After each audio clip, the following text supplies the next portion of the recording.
97 South's Storytellers features conversations with professional songwriters and seeks to pull back the curtain on the art, craft, and career of songwriting. We'll bring you to those magical moments of creativity that have delivered the inspiring songs that make up the soundtrack of our lives. Hi, I'm Paul McGuire, and today's guest is Jim Vallance.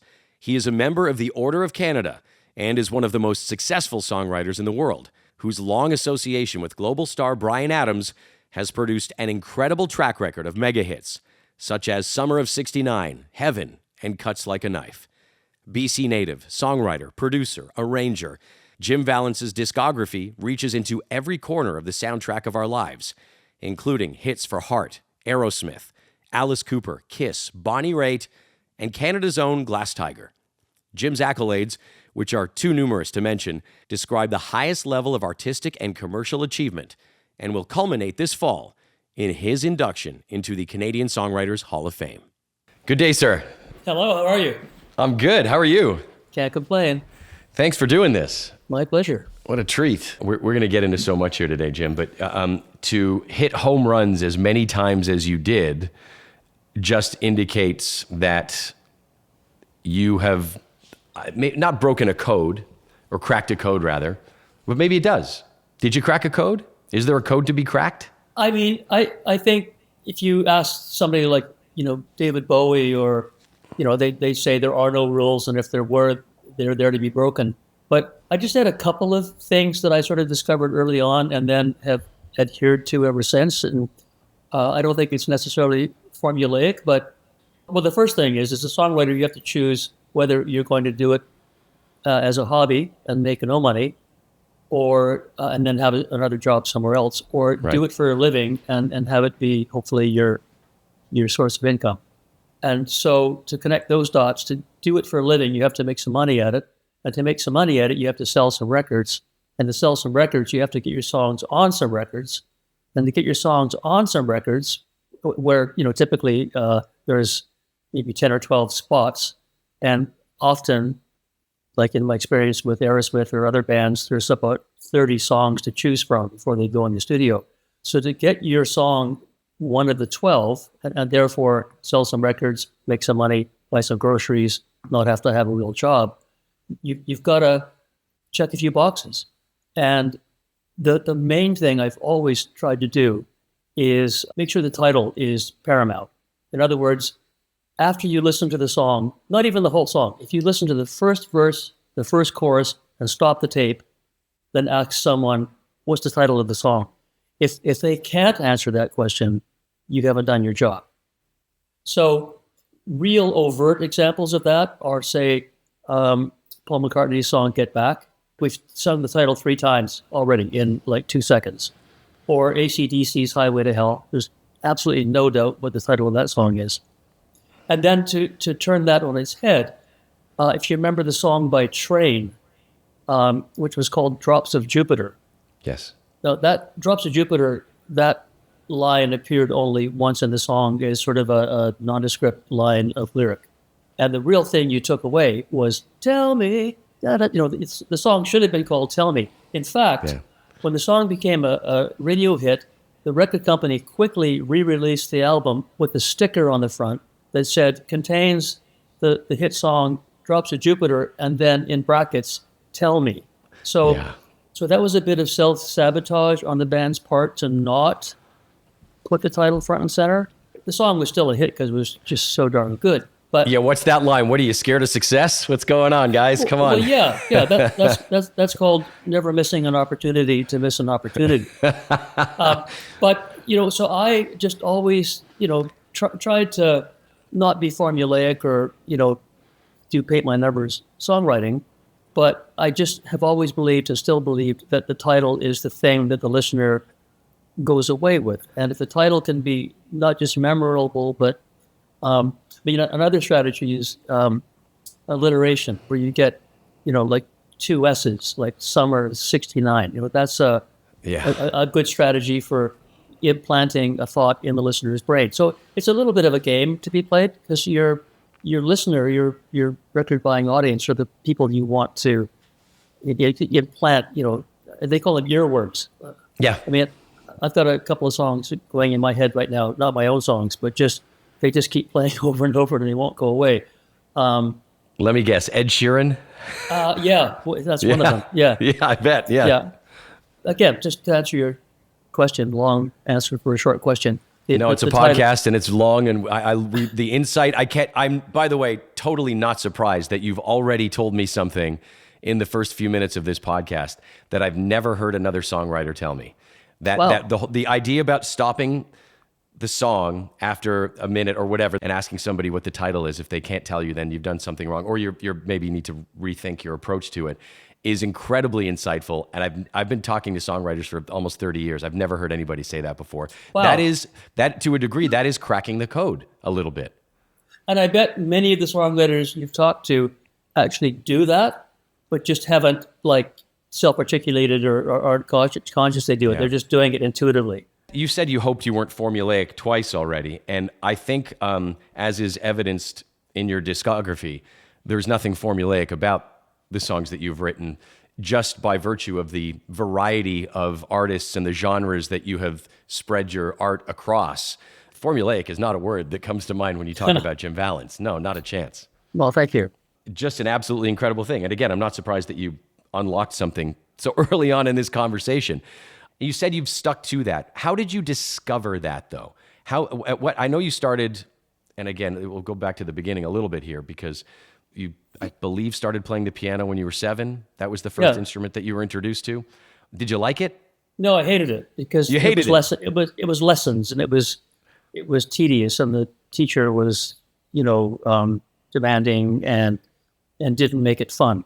And many years later, when I sent my son off to piano lessons, I made the same mistake. I sent him to the Suzuki method of piano, which was very rigid, and he hated it. So I pulled him out of that and found another teacher who just made piano fun.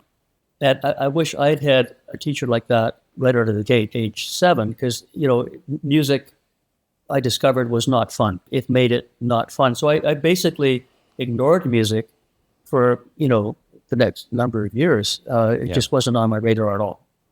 Isn't that amazing? Whether it's in education, whatever discipline, if you're talking about history, the best movies that we've ever seen are based in history, and yet there are teachers that can make history incredibly plodding and boring, and great teachers as well, of course. The same is true in sports. There are some coaches that are just like drill sergeants, and they can suck the fun out of a sport that you're playing.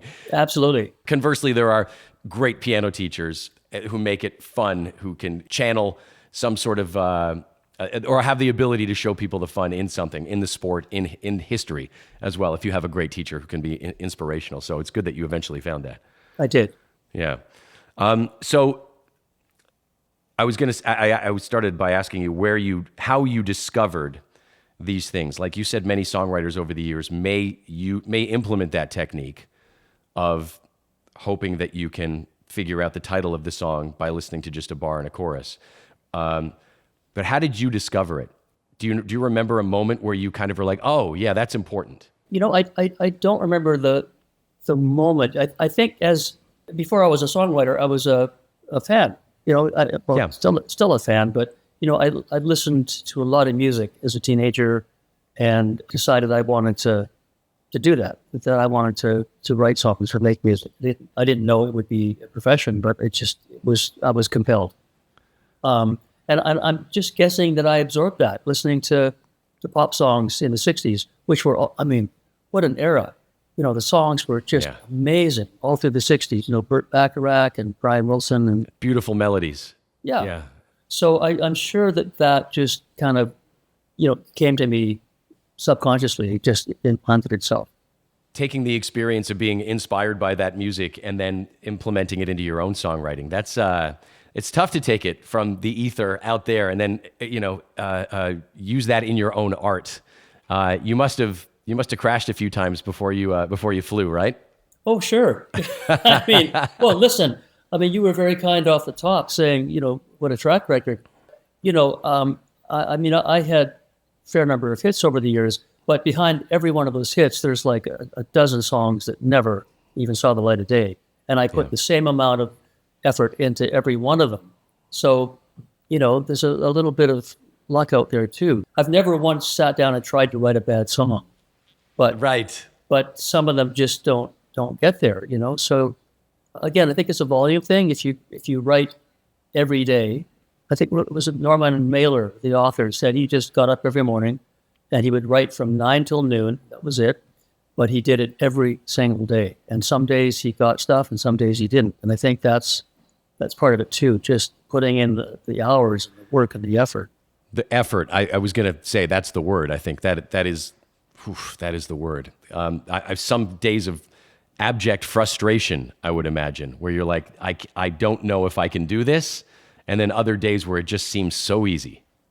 Well, I mean, I'm reminded back mid-'80s when Adams and I had been together for a number of years already. I mean, the first 3 or 4 years of our writing career were quite fruitless. I mean, we wrote a lot of songs, but we didn't have any success. It took him, I met him in 78, and Reckless's really big breakthrough album was 80, 84, 85. So, it was not an overnight success. Right. But when we were working on the Reckless album, we got together every day at noon. We'd have a sandwich and a cup of tea. And then, say 1 o'clock, we'd go down to my studio and we'd write till dinner time, 7 o'clock Wow. maybe. We'd go have a bite of dinner down the road at the restaurant, come back, go to 11 or midnight. And it was usually, neither of us wanted to be the one to say, I'm tired, I want to go home. We would just go until we were both exhausted and then come back the next day and do it again. And honest to God, we did that every day, including weekends, for a year to write that album. So it was, and not every day was productive. Some days we got nothing. Some days we got most of the song written, but we just did it every day, all day for a year. Were there moments where you looked at each other and wanted to throw in the towel, or how did you manage to barrel through that? The obstacles, the roadblocks, the moments of frustration. I think it's almost like a sparring partner thing. You don't want to, like I said a minute ago, you don't want to be the first one to quit. Right. And we just egged each other on, and you ready to quit? I'm not ready to quit. Let's keep going. Like that kind of thing. I love that. Sparring partner is a great analogy. Yeah. Yeah. So it was great having the two of us in the room. Just when one guy was dry, the other guy had an idea, and vice versa. And then lots of times when we were both on fire, but it was just great having that other person in the room to just keep you going. And Bryan's unstoppable anyway. So yeah, remarkable. That's incredible. That just the fact that you guys found each other and the meeting of that. We'll get into that in a second, but if we could just go back again a little bit to your parents, I guess, and the piano lesson and the beginning of your musical education, if you will, your appreciation for it. I guess you said you were frustrated at the beginning with the piano, but then the rock and roll kind of thing hit with drums and guitar, right? And you became a multi-instrumentalist. Had you written a song at this point yet? Well, no. So I'm 11 years old. Okay. Grade 5. Music was not on my radar. So I had the piano lessons. That was in the past. No interest in anything musical at all. In fact, my interests were the New York Yankees, Batman comics, and I loved insects. If you had asked me what I wanted to be when I grew up, I would have said an entomologist. I wanted to study insects. I was fascinated by them. I still am. Praying mantises et al. Yeah. the whole thing. But anyway, so just another Sunday night, the family Sunday night would usually after dinner gather around the TV and we'd watch the Ed Sullivan Show, jugglers, comedians, whatever it was on. And this was just another Sunday night. And I'm probably in my pajamas sitting on the living room floor watching Ed Sullivan. And he opened the show with, ladies and gentlemen, from Liverpool, the Beatles. And it's like, I think my jaw might have dropped about 6 inches. And I was like, what? It's like, what is that? And I was mesmerized, captivated. I still haven't recovered from that moment. Seriously, it was just life altering. It was just like, oh my God, I don't know who they are or what they're doing, but I want to do that. Oh my God, that's so fantastic that moment that people talk about so often as a seminal moment in music history is the moment that changed your life, literally changed your life. And so many guys my age and women that I know who were watching that same show that night, Yeah. who are now musicians, songwriters, in the music industry in some way, shape, or form. I mean, it knocked a whole bunch of socks off a whole bunch of folks. Who was in the room with you when you were watching it? My parents. Your parents. And- Did they recognize the impact that it had on you? No, No. they were oblivious. It was just, That's quite something. That's quite something. yeah, I don't think they ever quite, I mean, it would have taken them a bunch of years. But so from that moment on, so I'm 11, Yeah. and then the next morning back at school, on the playground, all anybody talked about was the Beatles the night before. That was all anybody talked about. Did you see the Beatles? Like, oh my God. Everybody was blown away. Of course, not everybody became musicians, but everybody their lives were changed forever by that moment and what ensued over the next decade.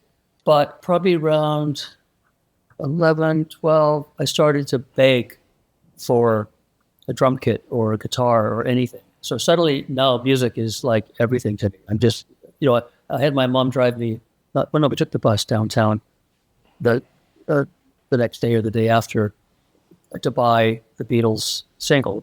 Yeah. And then from then on, it was just all I thought about was music. And as I say, begged for a guitar, a drum kit, or anything. And I finally, Christmas when I was 13, I got a guitar from my parents and a drum kit from my grandmother. So then I was like off and running, Let's go, Grandma. Yeah. She's like, it doesn't have to be in my house. Yeah, true. So did it go in the basement of your parents' house? Yeah. Yeah. Yeah, well, I mean, I remember Christmas night. Like, so we had Christmas, I got the guitar, it's like, wow, And then I played the guitar all day and, it's a sort of cliche, literally till my fingers bled. Yeah. And my dad came down, my bedroom was in the basement. My dad came down well after midnight and said, can you stop? You're keeping everybody awake. So the drums came later, the guitar was first. But yeah, they were in the basement and just became everything. To the point that one of my teachers, my French teacher, grade 9 French teacher, Mrs. Morrissey, wrote in my report card, Jimmy's mind is never on the job. He can't drum his life away. Still remember that, huh? That's pretty cool. Who Yeah. were your partners in crime? Who did you invite over to help make the cacophonies that no doubt erupted from the basement? Well, so, by the age of 13, I've got a guitar and a drum kit. Yep. And you just, I was in a small town. It was Vanderbilt, British Columbia, which population maybe 2,000. So a small high school. And you just kind of get to know who the other guys are. There was one fellow named Woody Whitmore. He was a year older than me. He had a guitar. And we would just spend every day after school in the school band room that was empty. There's a drums. The school band had not a drum kit, but some drums. Yeah. So we would play every day, the two of us, and then some other fellows came along, and we formed a band and played high school dances. And, Playing cover songs? yeah. Well, and none of us could sing, so it was all instrumentals, like the Ventures, the Shadows, that sort of stuff. That sounds like so much fun. It really does. It sounds like what a fun time. And you were just so passionate about it that it was obviously infectious. People wanted to, they're like the energy this guy's got. Yeah, it was joyous. It was, playing for the first time with another musician, just two of us, guitar and drums. The moment was absolutely transcendent. It was joyous. And whatever I felt in that moment with Woody in the band room, I felt with Steven Tyler decades later. It's the same joyous thing, it just elevates you. Do you keep in touch with Woody, by the way? He passed away a couple of years ago, but I'm sorry. Yeah. But I did, yeah. And I'm still in touch with the guys. In fact, literally a couple of days ago with the fellows in my first band from when I was 13. Did any of them pursue music? Not in a big way. No, They all still play as hobbyists, but they've got some great stories to tell at the bar about the guy that we're in a band with back in the day, huh? In Vanderhoof. Well, That's incredible. Yeah, it was just such good fun. Such good fun. When did you become a songwriter? I started when I was around, I think, 14, 15. Started to just mess with some ideas just to see what was possible. My parents bought me a tape recorder. Just a little tiny thing, little reel to reel. Okay. And that was kind of cool because I could put an idea down on tape and listen to it, and that sort of got interested in the idea of recording as well as writing. So in order to have something to record, I think the first thing I ever recorded was maybe a cover. Like I think it was Sloop John B by the Beach Boys. And then after that, I thought, why don't I write something of my own, to record? And so I started writing things so I could have something of my own to record. And that sort of continued all through, high school, age 14, 15, 16, 17, 18. And then a couple of the things that I wrote when I was around 18, although nothing happened until I was in my mid-20s, but little fragments of songs from my late teens ended up on what was the first album by the band Prism a few years later. So I didn't write anything really good until I was maybe in my early 20s, but there were a few little snippets that found a home later. That's awesome that you managed to hang on to them. Because it's how many songs have been lost on hard drives or forgotten about on little melodies that are on iPhones somewhere. It's nice that you were able to keep those. Well, interesting you mentioned that because there's Paul McCartney talks about how when he and John were writing, this is before there were cassette machines or you couldn't record it. Right. He said, someone asked him, how did you remember them? He said, well, if they were good, we remember them. Yeah. And if they were, so imagine the songs they forgot. Oh, yeah. Terrifying. What was a 14-year-old or 15-year-old Jim Vallance writing about? Chicks?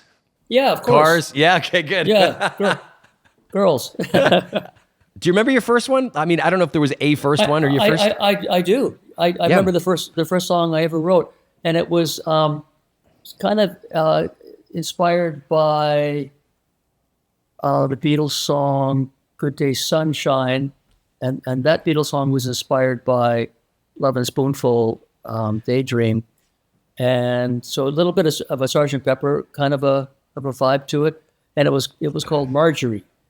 Marjorie, would you come with me to the village green where we'll be seen together? And then the chorus was, "Oh, Marjorie," So it's lovely. It wasn't great, but it was first out, first effort. Marjorie's that's a very poetic name. It's a good one.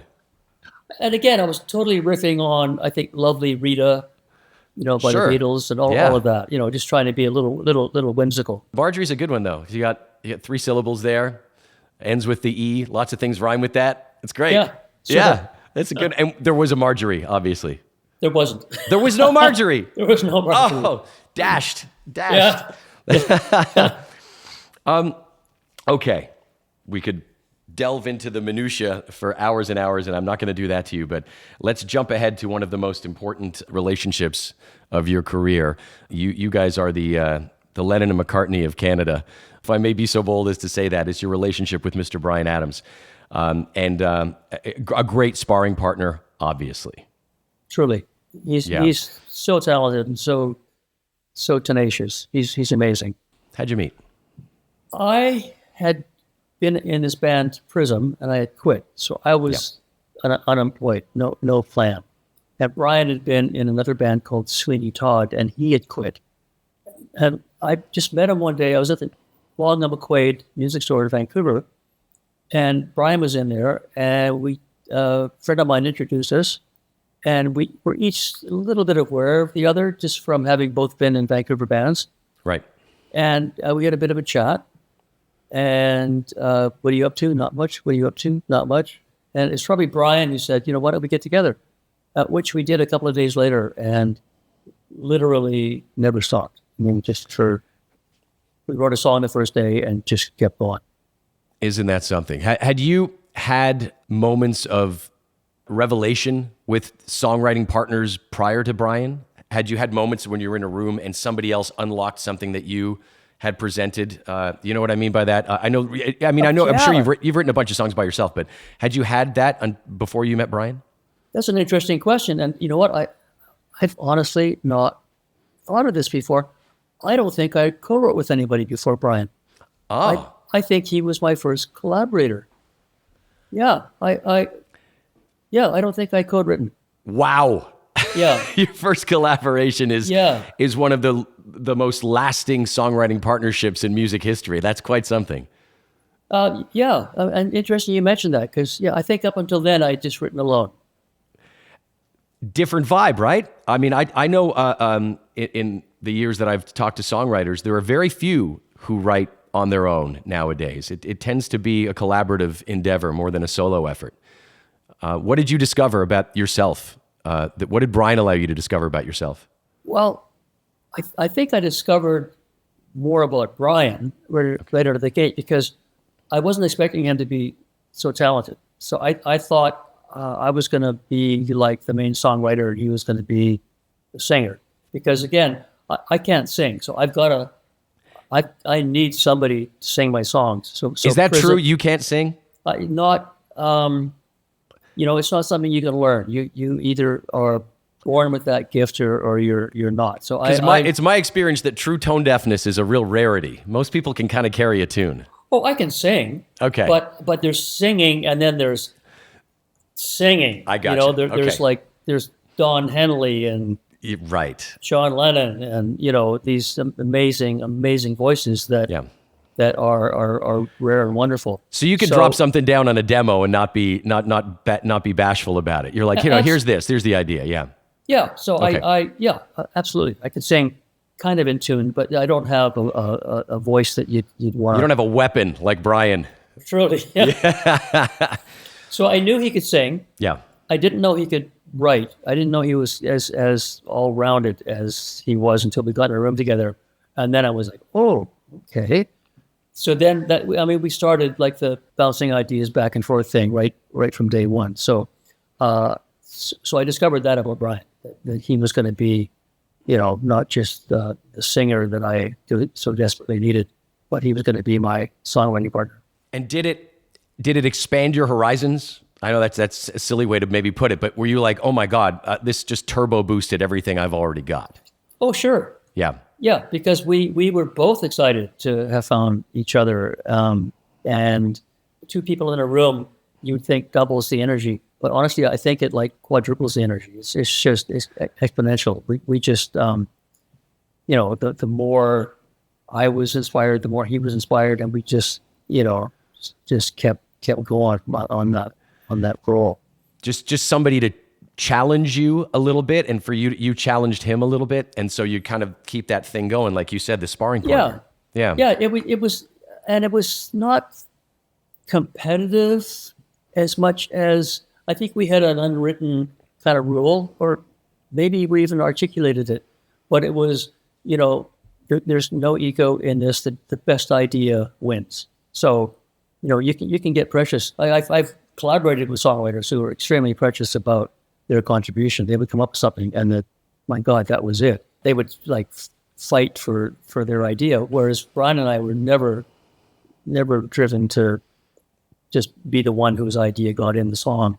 The best idea always won. And that I think elevated our songwriting.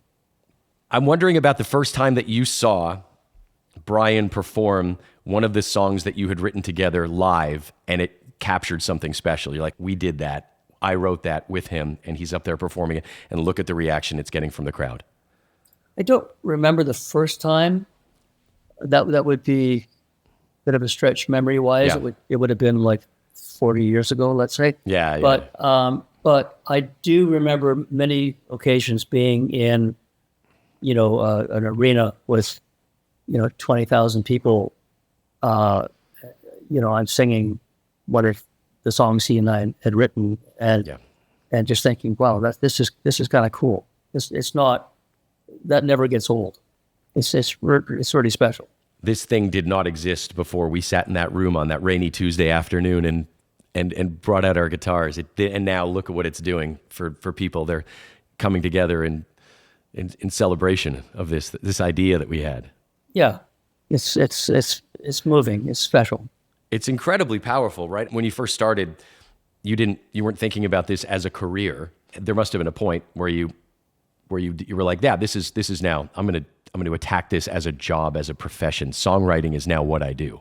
I remember a couple of moments, couple of pivotal moments. I mean, my parents were really, I don't know if the word isn't supportive, but it's generous in that they let me stay out when I was like 13, 14.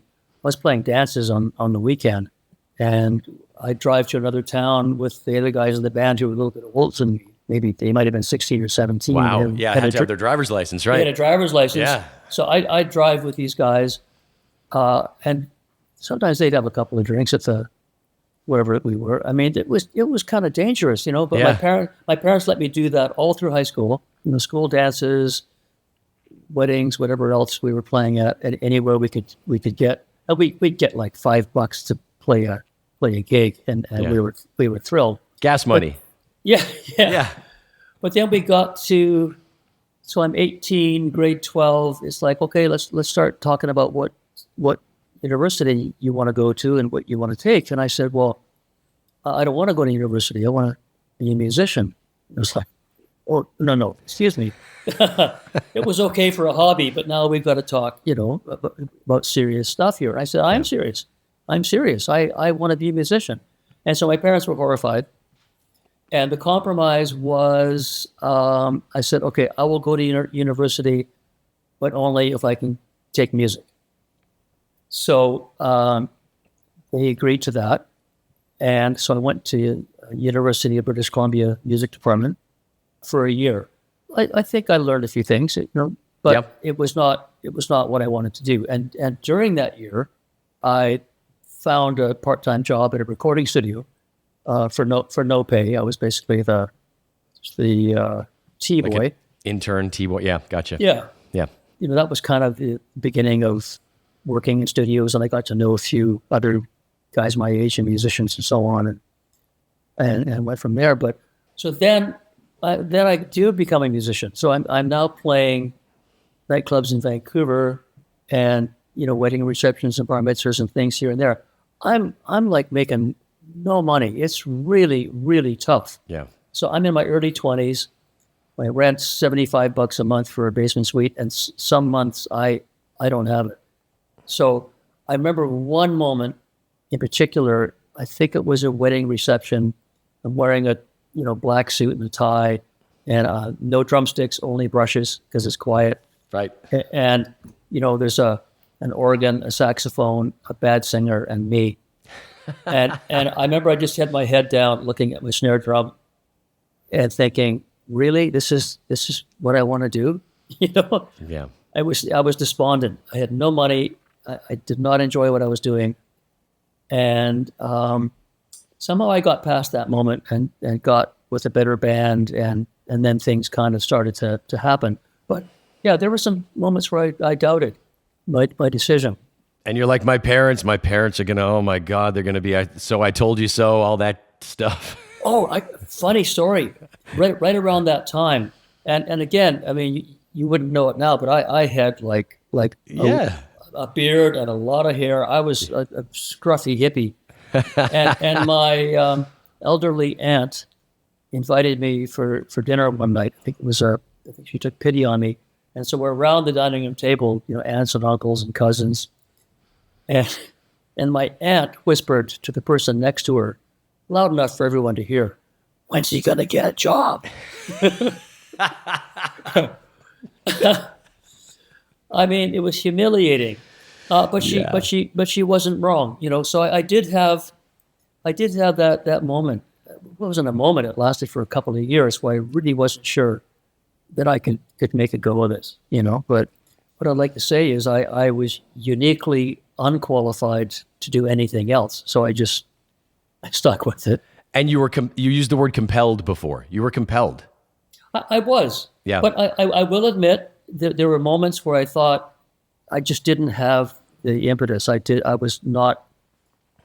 believe, I lost belief even in my own, ability to make this happen. I don't want to forget to ask you the time when you were in high school and your parents were letting you stay out really, really late and going out with the teenagers who had the car and the van and the drums and all that stuff. Did it work in school? Did people know that you were the cool guy in a band that was playing, that traveling around? Did it give you any street cred? You know what? I'm not sure. I think that the guys on the football team were cool. I don't think the musicians were cool. Yeah. Yeah. I was wondering about that. I'm like, he's in a band. That's cool. I was never cool in school. No? Ever. No. Never. Oh my goodness. Okay. Earlier we started off the podcast where you kind of like going a little inside baseball on the song, the idea of a song and stopping after a little while. And what's the title of the song? And that being very, very important. There's that intersection of art and commerce. Like you said, you have to, if you want to make money doing this, there's a little bit of maybe some allowances we need to make, and some compromises. Compromise is probably a word that could be applied to creativity quite often.